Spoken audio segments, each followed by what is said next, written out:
Hello everyone, आज की video में हम बात करेंगे कंपनी कंप्लायंस के बारे में। जो लोग प्राइवेट लिमिटेड रजिस्ट्रेशन लेते हैं या ओपीसी रजिस्ट्रेशन लेते हैं या सेक्शन 8 नॉन प्रॉफिट ऑर्गेनाइजेशन में रजिस्टर्ड होते हैं, मींस फाउंडेशन बनाते हैं, तो सिर्फ उनका काम ये नहीं होता कि उनका रजिस्ट्रेशन हो गया देन डन।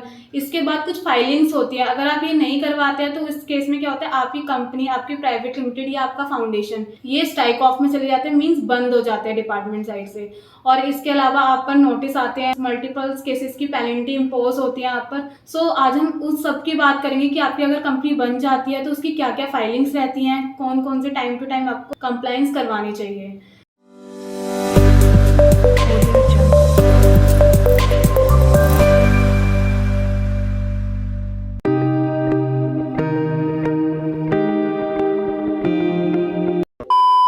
तो सबसे पहले बात करते हैं प्राइवेट लिमिटेड की एंड सेक्शन 8। अगर आपके सेक्शन 8 भी है तो उस केसेस में क्या रहता है, सबसे पहले जैसे ही आपका रजिस्ट्रेशन डन होता है, आपको with in 180 days, means 180 days note 6 months, 180 days में आपको INC 20A फाइल करना होता है। इसकी जो डिक्लेरेशन होती है इस रिगार्डिंग होती है कि आप जो भी कंपनी में पेड अप शेयर कैपिटल आपने रखी है वो आपने कंपनी के करंट अकाउंट में सबमिट की है या नहीं की है। अगर आपने कर दिया तो आपको INC 20A फाइल करना होता है डेट द टाइम पे।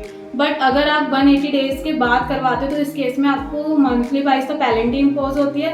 देन उसके अलावा जो भी डायरेक्टर होते हैं कंपनीज के, उन पे 50,000 तक की पेनल्टी इम्पोज हो सकती है। देन इसके बाद कुछ लोग ये सोचते हैं कि 6 मंथ्स का टाइम है तो हम इसे लास्ट में डिले कर देंगे, मतलब डिले करते रहते हैं। देन उनकी जो टाइम लिमिट होती है वो भी एक्सटेंड हो जाती है। वो सोचते हैं कि हम पेनल्टी भर देंगे, बट ऐसा नहीं होता।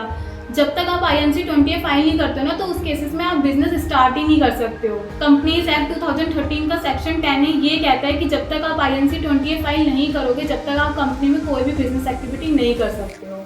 देन इसके बाद जो होता है ऑडिटर अपॉइंटमेंट। जैसी आपकी कंपनी की फर्स्ट AGM हो जाती है उसके बाद आपको ऑडिटर अपॉइंटमेंट करनी होती है विद इन 30 डेज।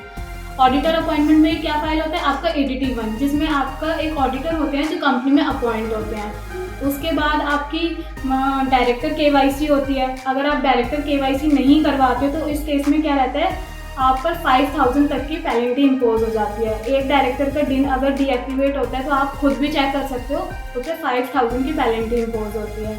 देन इसके बाद हम बात करते हैं मल्टीपल्स तरह के भी कंप्लायंस होते हैं, बट वो हर कंपनी में एप्लीकेबल नहीं होते।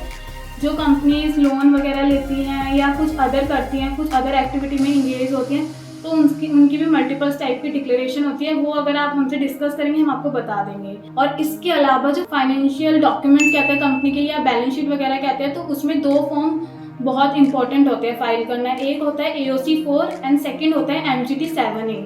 AOC 4 में आपकी जितनी भी फाइनेंशियल होती है 1 ईयर के फाइनेंशियल ईयर की जितनी भी मतलब आपकी जो भी अकाउंटिंग रहती है, कितने आपके एसेट्स हैं, क्या लायबिलिटी हैं, क्या आपकी कंपनी पे लोन चल रहे हैं, क्या उन सब की जो भी आपकी अकाउंटिंग रहती है वो सारी आपकी AOC 4 में रहती है। और उसके अलावा जो MGT 7A होता है उसमें डिक्लेरेशन दी जाती है कि आपने 1 ईयर में जो कंपनी के रूल्स के अकॉर्डिंग जितनी आपकी मीटिंग्स होती हैं वो आपने करी हैं या नहीं की हैं, आपके कौन कौन से डायरेक्टर हैं एंड शेयर सर्टिफिकेट क्या है, ये सबकी डिक्लेरेशन दी जाती है। सो ये कंपनीज की मोस्ट इंपॉर्टेंट फाइलिंग होती है। इसमें अगर आप कुछ भी स्किप करते हो तो उस केसेस में हैवी पेनल्टी आपको बियर करनी होती है। और अगर आपको लगता है कि इसके अलावा आपकी कुछ और भी फाइलिंग्स है आपकी कंपनी के रिगार्डिंग या हमने नहीं बताई, आपको कुछ डाउट है, तो आप हमसे पर्सनली भी कॉन्टैक्ट कर सकते हो। हमारा कॉन्टैक्ट नंबर और हमारी मेल ID आपको हर एक प्लेटफॉर्म पर मिल जाएगी। देन कमेंट बॉक्स में कमेंट भी कर सकते हो अगर कोई डाउट है। Thank you.